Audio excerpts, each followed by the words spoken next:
নমস্কার, fountain pen ink review সিরিজের আরেকটি নতুন ভিডিওতে আপনাদের স্বাগত। আজকে আপনাদের জন্য নিয়ে এসেছি অপেক্ষাকৃত নতুন একটি ব্র্যান্ডের কালি, কলিকেতা। নাম শুনে আশা করি বুঝতেই পারছেন যে এই ব্র্যান্ডটির নামকরণ করা হয়েছে কলকাতা শহরের নামানুসারে। কলকাতা বললেই আমাদের চোখের সামনে ভেসে ওঠে ভারতের পূর্ব প্রান্তে অবস্থিত এই কর্মব্যস্ত শহরটির কথা। তবে কলকাতা কিন্তু আর 5টা কর্মব্যস্ত শহরের মতো একটি শহর শুধুই নয়।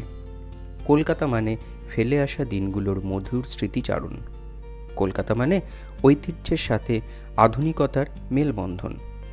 প্রাচীন কলিকেতা থেকে ব্রিটিশ ভারতের ক্যালকাটা হয়ে বর্তমানের কল্লোলিনী কলকাতা হয়ে ওঠার পথে সে পেরিয়ে এসেছে সুদীর্ঘ এক সময়। আর এই সুদীর্ঘ সময়ের ফেলে আসা গৌরবোজ্জ্বল ইতিহাসের কথা আমাদের সামনে তুলে ধরার চেষ্টা করেছে এই ব্র্যান্ডটি।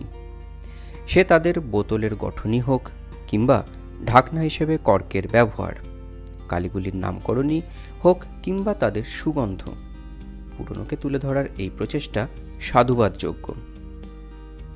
কলিকেতা ব্র্যান্ডের এই সিরিজটিতে আপাতত রয়েছে 12টি কালির সম্ভার। এই কালিগুলির ইউএসপি বলুন কিংবা স্পেশাল ফিচার, তা হলো এদের সুগন্ধ। এই প্রতিটি কালি সুগন্ধি কালি, গন্ধটা অনেকটা আবিরের মতো।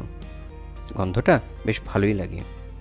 গন্ধটা কিন্তু খুব একটা উগ্র নয়, বেশ মৃদুই বলা চলে। এই কালিগুলিকে আমরা 6টি পর্বে ভাগ করে আলোচনা করে নেব। আজকের পর্বে আমরা কাকেশ্বর কুচকুচে এবং নীল নির্জনে এই কালি দুটি নিয়ে আলোচনা করব। জেনে নেওয়ার চেষ্টা করব দৈনন্দিন ব্যবহারে এদের উপযোগিতা, করে নেব এদের ওয়াটার রেজিস্ট্যান্স টেস্ট। তাহলে আর দেরি না করে শুরু করা যাক।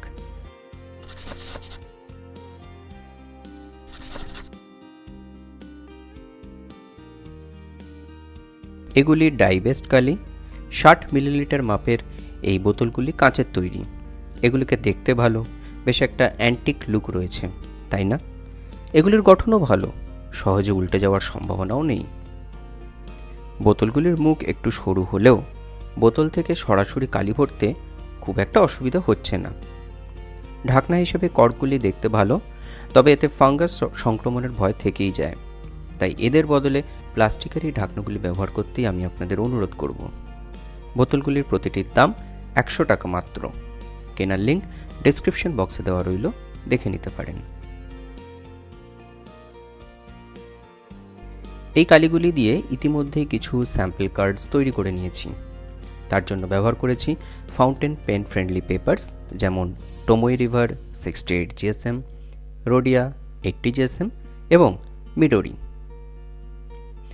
এটি কাকেশ্বর কুচকুচে কিংবা ডিপ ব্ল্যাক ইঙ্ক।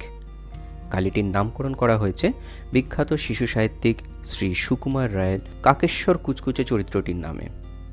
এটি একটি কাল্পনিক চরিত্র, যেখানে একটি কাক ব্ল্যাকবোর্ডে আঁক কষে অঙ্ক শেখায়। মজাদার এই বইটি যদি এখনও পড়ে না থাকেন তো ঝটপট পড়ে ফেলুন, মজা পাবেন। এটিকে যদিও ডিপ ব্ল্যাক ইঙ্ক বলা হচ্ছে, তবে রঙটি কিন্তু খুব একটা ডার্ক নয়, বরং গাঢ় ধূসর বর্ণের বলা যায়। 3টি কাগজের নমুনাতেই তা বোঝা যায়। মন্দের ভালো এই মিডোরি পেপারটি, এখানে রঙটি সামান্য বেশি গাঢ় লাগছে। কালিটিতে কোনো রকম শিন দেখা যাচ্ছে না, তবে অল্প পরিমাণে শেডিং কিন্তু এখানে রয়েছে। এটি কলিকেতা নীল নির্জনে কিংবা ব্লু ব্ল্যাক কালি।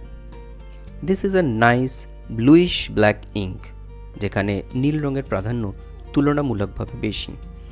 রঙটি কিন্তু মোটেই বোরিং নয়, আমার তো দেখতে বেশ ভালো লাগছে। রঙটির স্যাচুরেশন লেভেলও বেশ ভালো, 3টি কাগজের নমুনাতেই তা বোঝা যায়। টোমোই রিভার পেপারে এর স্যাচুরেশন সবচেয়ে বেশি, তবে কালিটিতে ফেদারিংয়ের একটু সমস্যা রয়েছে। রোডিয়া পেপারের এই ড্রপলেটটিতে দেখুন কেমন ছড়িয়ে পড়েছে। কোনো রকম শিন কিংবা শেডিং এখানে দেখা যাচ্ছে না।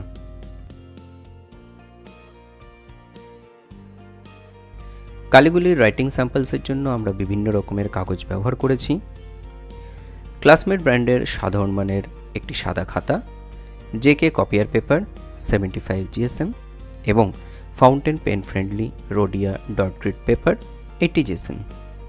লেখার জন্য ব্যবহার করেছি Parker Vector standard in fine nib, Pierre Cardin President এবং Parker Vector calligraphy in fine nib. প্রথমে এই কাকেশ্বর কুচকুচে কালিটি সম্বন্ধে আলোচনা করব।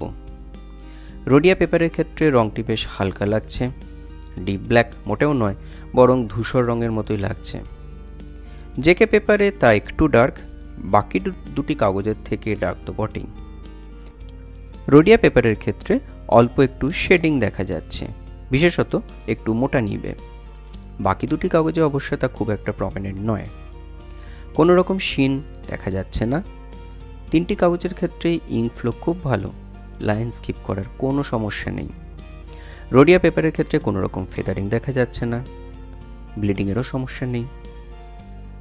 ভালো ব্যাপার হলো যে বাকি দুটি কাগজেও তা নেই, অর্থাৎ ফাউন্টেন পেন ফ্রেন্ডলি কাগজ ছাড়াও নিত্য ব্যবহার্য সাধারণ মানের কাগজেও এটি ব্যবহারযোগ্য। তবে লেখার সময় কালিটি কিন্তু একটু খসখসে লেগেছে। এবারে নীল নির্জনে কালিটির সম্বন্ধে আলোচনা করা যাক। কাকেশ্বর কুচকুচে কালিটির মতো এটির রং মোটেও হালকা নয়, স্যাচুরেশন লেভেল বেশ ভালো। ব্লু ব্ল্যাক এই কালিটিতে নীলচে ভাব একটু বেশি। ব্লু ব্ল্যাক কালি দেখতে আমার সাধারণত একটু বোরিং লাগে, এই কালিটি কিন্তু তা নয়। রংটি স্টুডেন্টস থেকে প্রফেশনাল সকলের জন্যই উপযুক্ত। ইঙ্ক ফ্লো ভালো, লাইন স্কিপ করার কোনো সমস্যা নেই। রোডিয়া পেপারে খুব হালকা একটু শেডিং দেখা গেলেও বাকি দুটি কাগজে তা নেই বললেই চলে। কোনো রকম শিন দেখা যাচ্ছে না। রোডিয়া পেপারে ফেদারিং দেখা যাচ্ছে না, ব্লিডিংয়েরও সমস্যা নেই। জেকে পেপারে অল্প পরিমাণে ফেদারিং এবং ব্লিডিংয়ের সমস্যা দেখা যায়। ক্লাসমেটের খাতাতেও তাই। অর্থাৎ সাধারণ মানের কাগজের জন্য এই কালিটি খুব একটা উপযুক্ত নয়। কালিটি যথেষ্ট স্মুথ, লিখতে ভালোই লেগেছে। কালিগুলির ওয়াটার রেজিস্ট্যান্স পরখ করার জন্য জেকে এক্সেল বন্ড 100 GSM এর কাগজে এই কালি দুটির স্যাম্পল আমি কিছুদিন আগেই তৈরি করে নিয়েছি। এই কাগজগুলিকে জলের তলায় 2 মিনিট ডুবিয়ে রাখবো এবং দেখে নেব তাদের ওয়াটার রেজিস্ট্যান্স কেমন।